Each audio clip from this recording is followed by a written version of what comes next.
Chapter 48. The whole party were in hopes of a letter from Mr. Bennet the next morning, but the post came in without bringing a single line from him.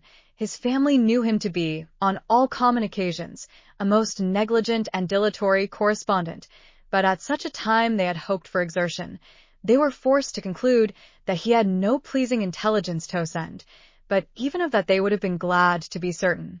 Mr. Gardiner had waited only for the letters before he set off. When he was gone, they were certain at least of receiving constant information of what was going on, and their uncle promised, at parting, to prevail on Mr. Bennet to return to Longbourn as soon as he could, to the great consolation of his sister, who considered it as the only security for her husband's not being killed in a duel.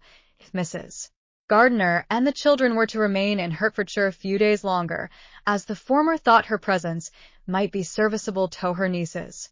She shared in their attendance on Mrs. Bennet, and was a great comfort to them in their hours of freedom.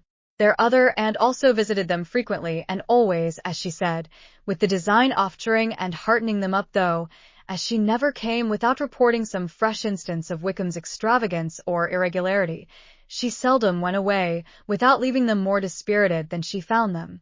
All Meryton seemed striving to blacken the man who, but 3 months before, had been almost an angel of light.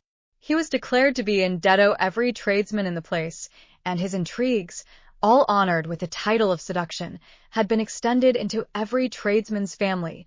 Everybody declared that he was the wickedest young man in the world, and everybody began to find out that they had always distrusted the appearance of his goodness. Elizabeth, though she did not credit above half of what was said, believed enough to make her former assurance of